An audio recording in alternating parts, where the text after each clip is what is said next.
திருவள்ளூரில் இருந்து ஆந்திராவுக்கு சென்ற லாரி ஓட்டுநர் மாயமான நிலையில் அவரை கண்டுபிடித்து தரக்கோரி மனைவி கண்ணீர் மல்க கோரிக்கை விடுத்துள்ளார்.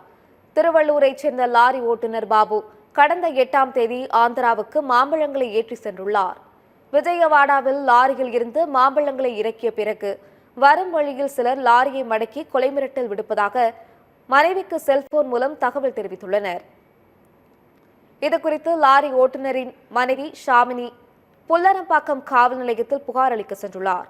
அங்கு போலீசார் புகாரை ஏற்கவில்லை என்று கூறப்படும் நிலையில் மாவட்ட காவல் கண்காணிப்பாளரிடம் புகார் அளித்ததாகவும் அதன் பிறகும் எந்த நடவடிக்கையும் எடுக்கவில்லை எனவும் ஷாமினி குற்றம் சாட்டியுள்ளார்.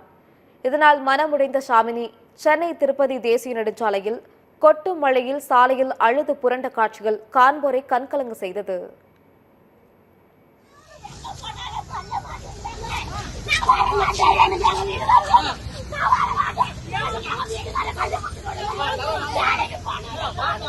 பாபுன்ற ஒரு மாம்பழ லோடு ஏத்தணும் போய்க்கிறாரு. அவர் போன் நம்பர்லாம் இருக்குது.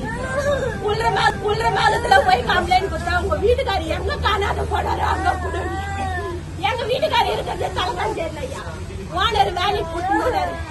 ஆளக்கானு கம்ப்ளைண்ட் கொடுத்தா யாருமே எடுக்க மாட்டேங்கிறாங்க. அங்க போய் இங்க போன ஓனருக்கு போன் பண்ணா ஓனர் எடுக்க மாட்டேங்கிறாங்க.